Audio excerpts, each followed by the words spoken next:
மதசார்பற்ற முற்போக்கு கூட்டணி தான் ஒரு தேர்தல் கூட்டணியாக கட்டுக்கோப்பாக 2017 தொடர்ந்து இயங்கி வருகிறது. அதிமுக தலைமையிலான கூட்டணி பல்வேறு கட்சிகளாக சிதறி அவற்றை இப்போது ஒன்று சேர்ப்பதற்கே அவர்கள் போராடும் நிலை உருவாகி இருக்கிறது. இன்னும் அதிமுக தலைமையிலான கூட்டணி ஒரு கூட்டணியாகவே வடிவம் பெறவில்லை என்பதுதான் யதார்த்தமான உண்மை. இந்நிலையில் திமுக தலைமையிலான மதசார்பற்ற முற்போக்கு கூட்டணியை எதிர்ப்பதற்கு தகுதியான ஒரு கூட்டணி இன்னும் அமையவில்லை என்பதுதான் யதார்த்தமான உண்மை. எனவே இந்த தேர்தலில் மீண்டும் தமிழ்நாட்டு மக்கள் எங்கள் கூட்டணிக்கே பேராதரவு நல்க வேண்டும் என்று விடுதலை சிறுத்தைகள் கட்சி வேண்டுகோள் விடுக்கிறது.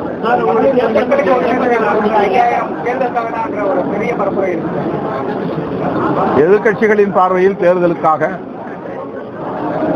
பயனாளிகளின் பார்வையில் அவர்களின் நலன்களுக்காக,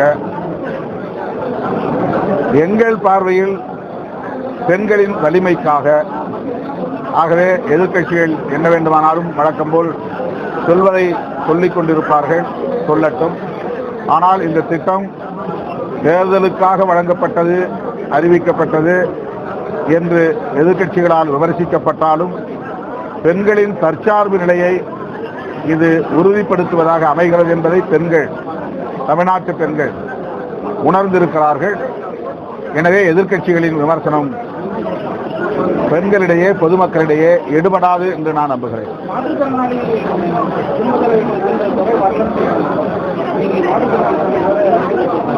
மாற்றுத்திறனாளிகளுக்குரிய தொகை, மகளிர் தொகையா? மகளிருக்கான உரிமை தொகை மாற்றுத்திறனாளிகளை சார்ந்த மகளிருக்கு போய் சேரவில்லை என்கிற குறை இருப்பதாக தெரிய வருகிறது. இதனை அரசின் கவனத்திற்கு எடுத்துச் செல்வோம். இதை கூடுதல் கவனம் செலுத்தி அவர்களுக்கும் சேரக்கூடிய வகையில் அரசு அணுக வேண்டும். அவர்களுக்கு நல்ல நீதியை வழங்க வேண்டும் என்று கேட்டுக்கொள்கிறேன்.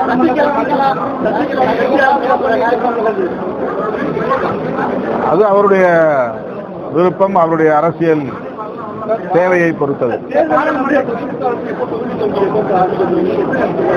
22ஆம் தேதியிலிருந்து பேச்சுவார்த்தை தொடங்கும் என்று ஏற்கனவே திமுக தலைமை கழகம் அறிவிப்பு செய்துள்ளது. ஒவ்வொரு தோழமை கட்சியாக அவர்கள் அழைப்பு விடுத்து பேச்சுவார்த்தை நடத்துவார்கள். 22ஆம் தேதியிலிருந்து அது தொடங்கும் என்று நம்புகிறேன். இன்னும் அழைக்கல.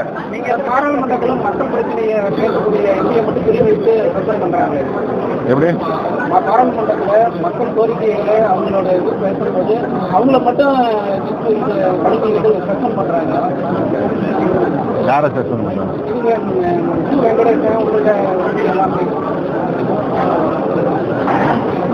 அந்த இடைநீக்கத்தை நாங்கள் வன்மையாக கண்டிக்கிறோம். இடைநீக்கத்தை திரும்பப் பெற வேண்டும் என்று எல்லா கட்சிகளும் வலியுறுத்தினோம். ஆனாலும் மக்களவைத் தலைவர் அதற்கு உடன்படவில்லை. எதிர்கட்சிகளை இதுபோல இடைநீக்கம் செய்வது அல்லது பேச விடாமல் தடுப்பது, எதிர்கட்சி தலைவரையே பேச விடாமல் தடுப்பது போன்ற ஜனநாயக விரோத நடவடிக்கைகளில் பாஜக அரசு தொடர்ந்து ஈடுபட்டு வருகிறது. அதனால் மக்களவை தலைவரின் மீது நம்பிக்கையில்லா தீர்மானம் கொண்டு வருவதற்கு 100க்கும் மேற்பட்ட நாடாளுமன்ற உறுப்பினர்கள் கையொப்பமிட்டு அவையின் பொதுச் செயலாளர், செக்ரட்டரி ஜெனரல் அவரிடத்திலே கோரிக்கை மனு வழங்கியிருக்கிறோம். அடுத்த மார்ச் 9ஆம் தேதி பாராளுமன்றம் கூடும்போது அது தொடர்பான அறிவிப்பு வெளிவரும் என்று நம்புகிறேன்.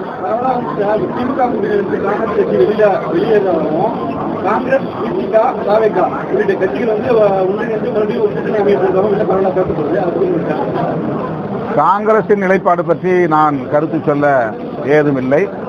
விடுதலை சிறுத்தைகள் கட்சிக்கு அப்படி எந்த ஊசலாட்டமும் இல்லை. நாங்கள் வலதுசாரி அரசியல் இந்த மண்ணில் வலுப்பெற்றுவிடக் கூடாது என்கிற ஒற்றை நிலைப்பாட்டில் உறுதியாக இருக்கிறோம். எங்களுக்கு இடையிலே, இந்த கூட்டணியில் உள்ள கட்சிகளுக்கு இடையிலே இடைவெளிகள் இருந்தாலும் முரண்பாடுகள் இருந்தாலும் பேச்சுவார்த்தையின் மூலம் அவற்றை சரி செய்து கொள்ள முடியும் என்று விடுதலை சிறுத்தைகள் கட்சி நம்புகிறது. இதற்காக இந்த கூட்டணியின் நலன்கள் பாதிக்கப்படும் வகையில் எந்த முடிவையும் விடுதலை சிறுத்தைகள் கட்சி எடுக்காது. அது பேச்சுவார்த்தையில் முடிவு செய்யப்படும்.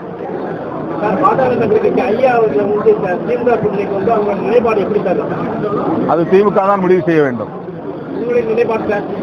நாங்கள் 2011க்கு பிறகு அப்போதே ஒரு நிலைப்பாட்டை எடுத்து விட்டோம். சோசியல் இன்ஜினியரிங் என்கிற பெயரில் பாஜகவும் பாமகவும் அரசியல் நிலைப்பாடுகளை மேற்கொண்டு சாதி அடிப்படையிலோ அல்லது மதத்தின் அடிப்படையிலோ மக்களை கூறு போடும் வேளையில் தொடர்ந்து ஈடுபட்டு வருவதனால் அவர்களோடு தேர்தல் கூட்டணியை கூட நாங்கள் வைத்துக் கொள்ள இயலாது என்பதை ஏற்கனவே நாங்கள் முடிவெடுத்த ஒன்றுதான். ஏற்கனவே முடிவெடுத்திருக்கிறோம். தற்போது திமுக தலைமையில் என்னென்ன கட்சிகள் மேலும் இணைய வேண்டும் என்பது குறித்து முடிவெடுக்கக்கூடிய முழுமையான அதிகாரம் முதலமைச்சருக்குத்தான் உண்டு. அவருக்கு நாங்கள் எந்த அழுத்தத்தையும் கொடுக்க விரும்பவில்லை, அப்படி கொடுக்கவும் மாட்டோம்.